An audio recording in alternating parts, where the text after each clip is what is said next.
Olá, eu sou o Luiz Guilherme Fernandes Queiroz. Estou apresentando aqui com a minha equipe o trabalho de Minix, da disciplina de Sistemas Operacionais.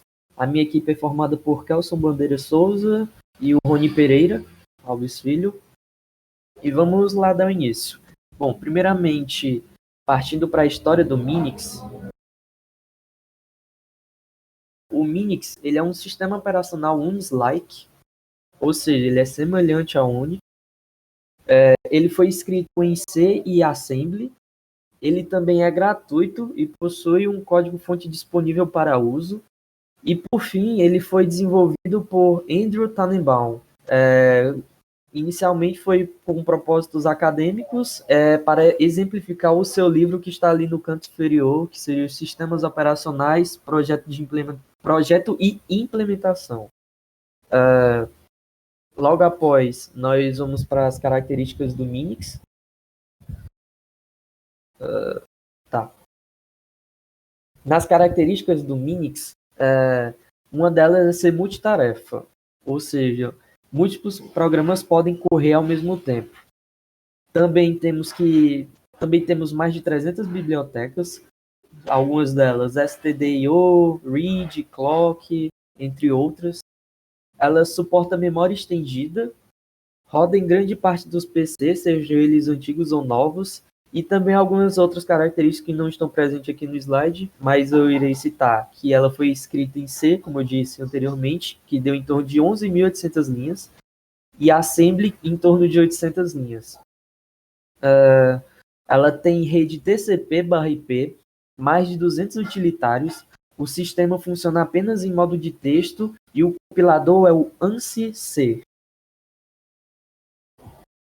Ok. Agora, falando um pouco sobre a história do Unix. O Unix ele é um sistema operacional que foi criado por Ken Thompson e Dennis Rich na década de 70. Isso ocorreu após um projeto de sistema operacional não ter dado certo. O Unix foi o primeiro sistema a introduzir conceitos muito importantes para os sistemas operacionais, como eles, suporte a multiusuários, multitarefas e portabilidade. Agora, partindo para algumas de suas características, uma delas é ser multitarefa, mas é um multitarefa entre aspas. Na verdade, ele é um sistema monoprocessado. Os processos eles são executados sequencialmente de forma tão rápida que parecem estar sendo executadas simultaneamente.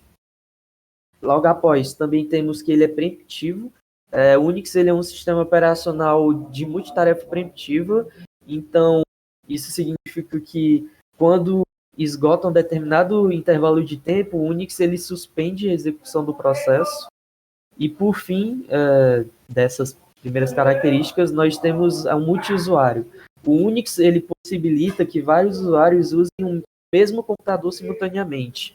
Geralmente isso ocorre por meio de terminais. Aí cada terminal ele é composto de um monitor, teclado e eventualmente mouse, e vários terminais podem ser conectados ao mesmo computador num sistema Unix. E agora também, três áreas básicas que ele pode ser dividido é o núcleo do sistema operacional, o intérprete dos comandos e alguns programas utilitários.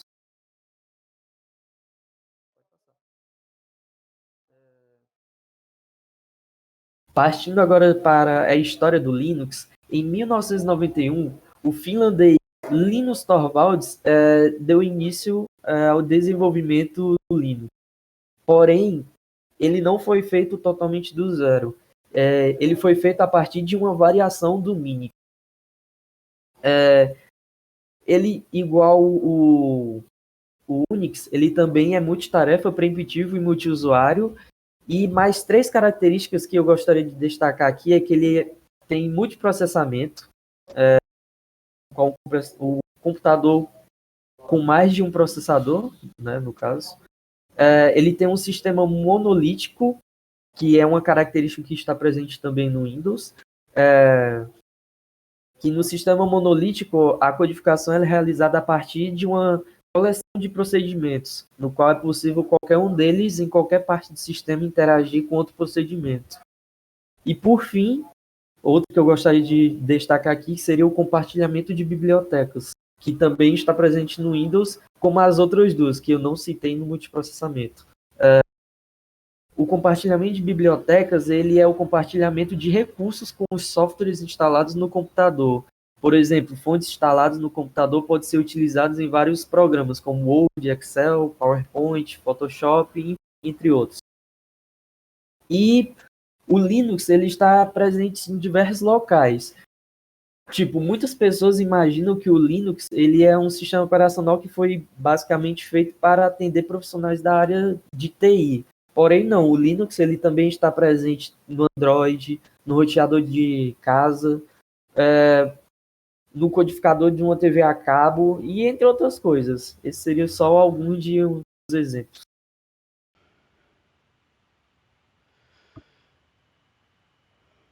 Bom, eu sou o Rony Pereira e vamos aqui dar continuidade à apresentação com Conhecendo o Minix.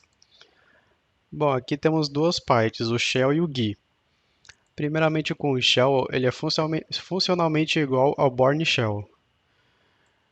E aqui na direita temos um exemplo da sua aparência. Em seguida temos o GUI, que ele é basicamente o TWM, Tab Window Manager. É um gerenciador de janelas para o X Window System. Ele foi iniciado em 1987 por Tom Lestrange. É o gerenciador de janelas padrão para o X Window System. O nome originalmente era Tom's Window Manager, mas o software foi renomeado para Tab Window Manager pelo X Consortium, quando o adotou em 1989. O TWM é um gerenciador de janelas de empilhamento que fornece barras de título, janelas e gerenciamento de ícones. Ele é altamente configurável e extensível. Bom, aqui como você pode ver, temos a tela do Minix, que é o próprio Shell.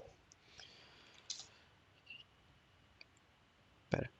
E aqui podemos dar o comando também do GUI, que é a interface de usuário gráfica. E esse comando é o startx. Bom, esse GUI aqui é o padrão que já vem instalado com as bibliotecas do Minix, que é o TWM. Aqui temos algumas funções das janelas, que seria de redimensionar o tamanho da janela. Por exemplo, aqui. Também minimizar a janela para virar um íconezinho só. E dentre outras funções. Bom, agora eu vou mostrar um pouco dos processos.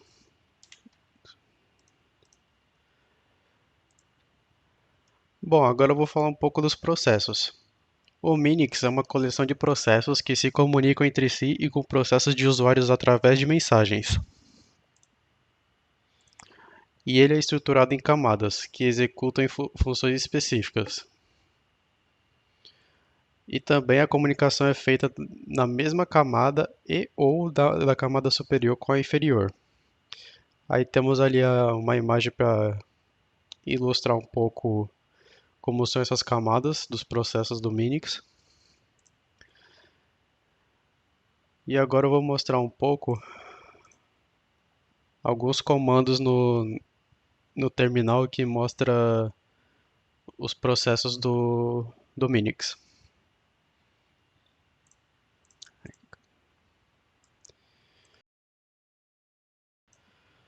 Bom, com esse comando ps-traço ele vai mostrar todos os comandos, exceto os líderes de seção.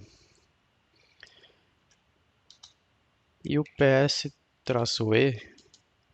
ele vai exibir o ambiente dos processos após a execução do comando. Ou seja, ele está exibindo aonde que está sendo executado cada processo, tipo, em cada local de pasta do Minix. Bom, esses dois comandos são os mais básicos para ver os processos existentes que o Minix está tendo que lidar. mas ainda assim possui alguns outros comandos para ver outros tipos de formatação de dados, de como são mostrados para você quantos processos tem sendo executados aqui.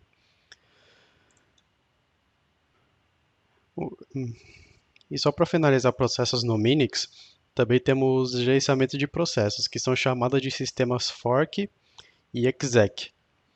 A comunicação de interprocessos, que são através de mensagens, e o ajeitamento de processos, que são filas em 3 níveis, correspondendo às camadas 2, 3 e 4.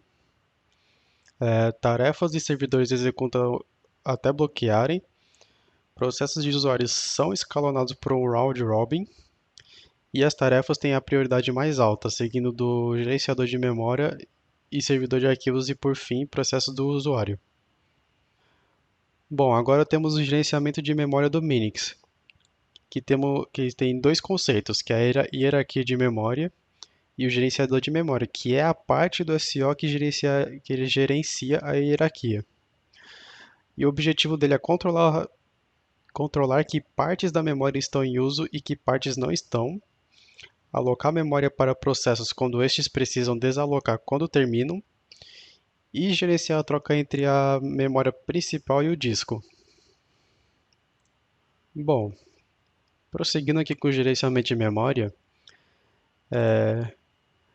ele tem compatibilidade com computadores antigos e tem um gerenciamento simples de memória. Ou seja, ele não utiliza paginação nem troca, que é o swap, com o disco. E outros tópicos aqui que eu quero adicionar, além do que está escrito no slide, ele também não faz parte do kernel e é tratado pelo gerenciador de memória, que executa no espaço do usuário e comunica-se com o kernel por mensagens. A memória é alocada quando o processo executa chamadas de sistema como fork ou exec, como comentei aí anteriormente. O gerenciador de memória monitora a memória livre através de uma lista de lacunas e do algoritmo do primeiro ajuste. O seu maior trabalho é executar as chamadas de sistemas relacionados com gerenciamento de memória. E com relação ao gerenciamento de memória, eu não achei comandos que possam ser colocados no terminal para que mostrasse algum detalhe da memória no terminal. Então, infelizmente, vamos ter que ficar um pouco só na teoria. Está falando sobre o sistema de arquivos. Primeiro eu vou falar por cima, para o que é o sistema de arquivos. Né? O sistema de arquivos ele serve para alocar e desalocar espaço para arquivos, monitorar blocos de disco e liberar espaço, bem como proteger os arquivos contra o uso não autorizado. No Minix, ele se encontra fora do kernel, no espaço de usuário, e por essa razão ele pode ser usado como servidor de arquivos de rede independente. Ele é todo implementado em C e copiou a estrutura básica de sistema de arquivos do Unix. Assim, ele evitou algumas características complexas. As vantagens dessa independência do sistema são: ele pode sofrer algumas modificações, quase que de forma independente do restante do Minix. Pode ser inteiramente removido, recompilado e usado como um servidor remoto. Ele usa o sistema de lista duplamente encadeada, do mais recente, o mais recentemente utilizado para o menos recentemente utilizado. O cache é todo implementado com matriz de buffers e o Minix utiliza cache de blocos para melhorar o desempenho do sistema de arquivos. E no próprio Shell você pode usar alguns comandos para simplificar o seu trabalho.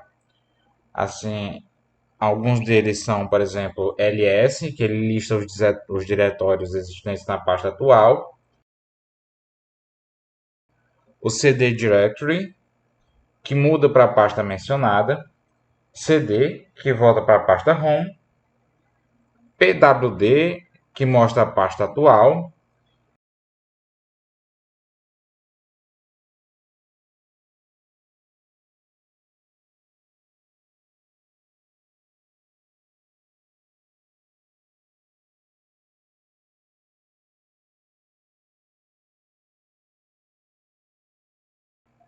mkdir, que cria uma pasta chamada dir,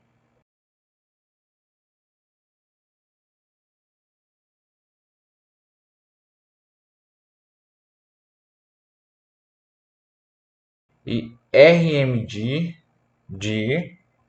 que remove a pasta chamada dir, entre outros comandos.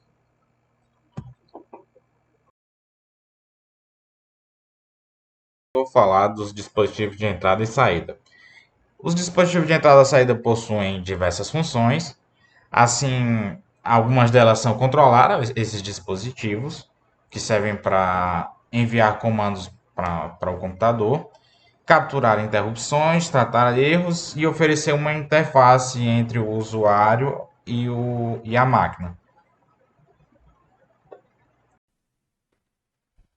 Bom, basicamente é isso a nossa apresentação. Aqui estão nossas referências e espero que tenha ficado tudo claro. Agradeço a atenção.